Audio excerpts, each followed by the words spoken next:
মই শিৱৰাজ অসম সকলোকে আগন্তুক ৰঙালী বিহু উলগ জনাইছো আৰু হিয়া ভৰা শুভেচ্ছা জনাইছো। অসমৰ বিভিন্ন স্থানত অনুষ্কা তৰংগিনী বৰুৱা আৰু আমাৰ অনুষ্ঠান আহিছে, গতিকে ভালো লাগিছে বেয়াও লাগিছে। এটা কাৰণে বেয়া লাগিছে, মই ওচৰতে অনুষ্ঠান কৰি আগৰ বছৰ ভাল লাগিছিলে, ককাই ভাইবিলাকৰ মাজত আনন্দও বেলেগ। এতিয়া ধৰক ইমান দূৰ দূৰণিলৈ যাব লাগিব, তথাপিও চাগে ভগৱন্তৰ ইচ্ছা বা আপোনালোকৰ আশীৰ্বাদ চেষ্টা কৰিম যাবলৈ। কিন্তু মই এটা বেলেগ কথাৰ কাৰণে ভিডিঅ'টো বনাইছো, আপোনালোকৰ কথাটো মন ভাল লাগে না এই কথাটোৰ ওপৰত কিন্তু মন্তব্য এটা দিব।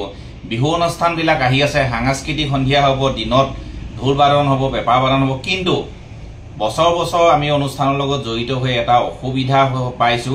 এই অসুবিধাটো সুবিধা কৰিব পাৰিনি যিসকলে আয়োজন কৰিছে তেখেতলোকলৈও অনুৰোধ জনাইছো, আৰু যিসকলে মোৰ বন্ধু বান্ধৱীয়ে চাই আছে তেখেতলোকো এটা মন্তব্য দিব বুলি ভাবিছো। মানে কি হৈছে, সন্ধিয়া যেতিয়া বিহু অনুষ্ঠানৰ সাংস্কৃতিক অনুষ্ঠানবিলাক আৰম্ভ হয়, সাংস্কৃতিক অনুষ্ঠানবিলাক এজনে আহি উদ্বোধন কৰে, উদ্বোধন কৰাৰ ঠিক পিছতে কোনোবাই ওচৰৰ ল'ৰা ছোৱালীয়ে নাচিছে বা কিবা এটা অনুষ্ঠান কৰিছে, কিন্তু যিজন লাখ লাখ টকা দি মাননি দি শিল্পী আনে সেইজন ৰাতি 1টা বজাত উঠিছে।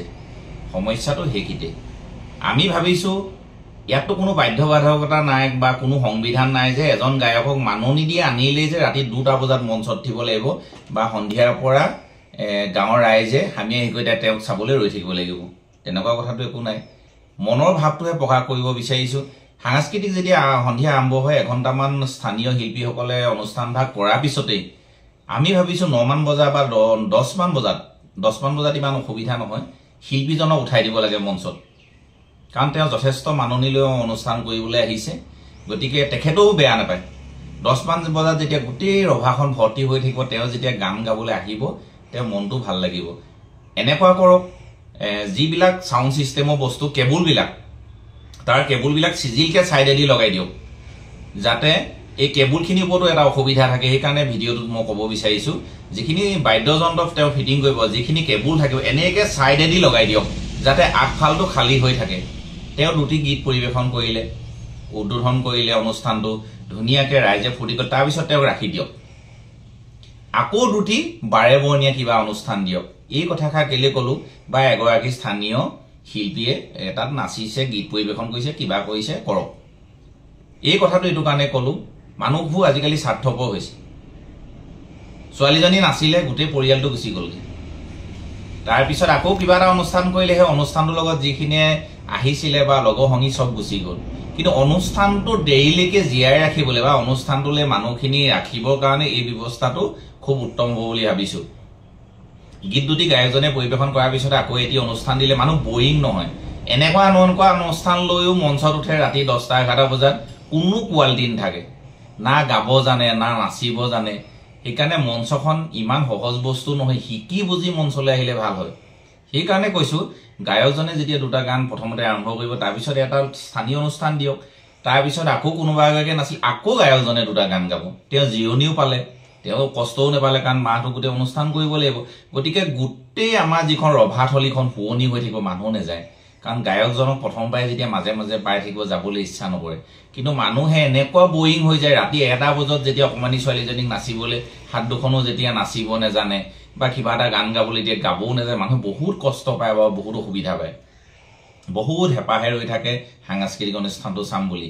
ৰাতি 12-1টা বজাত যেতিয়া কিছুমান একদম নজনা ল'ৰা ছোৱালী তুলি পেলানি মঞ্চত উঠায়, এইটো মই কেতিয়াও যোগ্যতা বা এইটো কৰিব লাগে বুলি মই কেতিয়াও নাভাবোঁ। কাৰণ মঞ্চখন এখন এনেকুৱা ঠাই, গোটেই অনুষ্ঠান ভাগৰ শেষৰ অংশটোৱে হ'ল মঞ্চ। গতিকে মঞ্চলৈ যোৱাৰ আগত অকণমান কোৱালিটিত আহি ল'ব পাৰিব লাগে। স্থানীয় ল'ৰা ছোৱালীবোৰে হেঁপাহ কৰে, সেইকাৰণে সন্ধিয়াতে কিবা কিবি অনুষ্ঠান দি দিলে বা দিনতে তেওঁলোকক কিবা দি দিলে। সাংস্কৃতিক অনুষ্ঠানটো পাৰিলে সোনকালে আৰম্ভ কৰক। আপোনালোকে মন্তব্য এটা দিব নহয়নে বাৰু? ৰাতি যেতিয়া 1টা-2টা বজালৈকে কোনোবা এজন শিল্পীক চাবলৈ ৰৈ থকা হয়, কিমান আমনি লাগে। গতিকে 10 মান বজাৰ পৰাই তেওঁ যদি মাজে মাজে গীত গাই থাকে 12টা-1টালৈকে, তেওঁ কষ্ট নাপায়। এইটো নহয় যে তেওঁ নন ষ্টপ 3 ঘণ্টা গান গাই যিটো কষ্ট পাব তেতিয়া নাপায়। গীত 2টি গালে, 3টা গালে ধৰি লওক, 3টা গোৱাৰ পিছত তেওঁ বহি দিলেও বেলেগ অনুষ্ঠান এটা হ'ল, আৰু সেই আশাটো থাকিব যে ইয়াৰ পিছতে আকৌ গায়কজনে গীত 3টা গাব। তেতিয়া মই ভাবিছো অনুষ্ঠানটো চাই মজা লাগিব, কমিটিখনো ভাল লাগিব। যেতিয়া এজন শিল্পীক 3 লাখ টকা দি উঠে, পাছৰ চকীখিনি প্ৰায় খালী হৈ যায়। বহুত আশাত মানুহ ৰৈ থাকে, যদি বহুত হেঁপাহত ৰৈ থাকে যদিও আমনিও লাগে।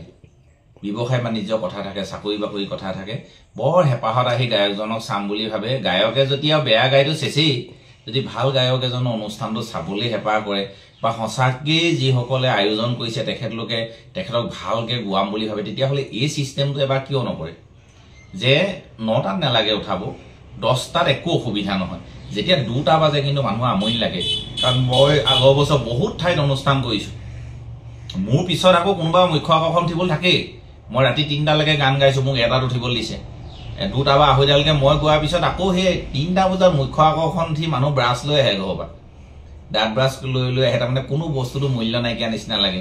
সেই মূল্যটো ৰাখিবৰ কাৰণে গায়কজনে যদি সোনকালৰ পৰা অনুষ্ঠান আৰম্ভ কৰে, মঞ্চখন অন্ততঃ ধুনীয়া হৈ জিলিকি থাকিব। তেখেতে 3টি গীত গায়, তেওঁকো কথাটো অৱগত কৰিব লাগিব যে ইয়াৰ পিছত মাজে মাজে অনুষ্ঠান দিয়াব। খালি কেবুলবিলাক চিজিলকৈ ল'ব লাগে, আগফালে নাচিলেও বা কিবা কৰিলেও যাতে উজতি নাখায়।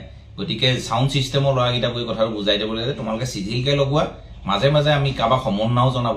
কোনোবা বিশিষ্ট মানুহ এজন আহিলে সম্বৰ্ধনা জনালে তেওঁ কথা ক'বলৈ দিব নালাগে, খালি ৰাতি কথা বতৰা কোৱা ছিষ্টেমটো কৰিব নালাগে। যিজন উদ্বোধক তেওঁ যি ক'লে তাৰপিছত কথা কোৱা ছিষ্টেমটো ৰাখিব নালাগে।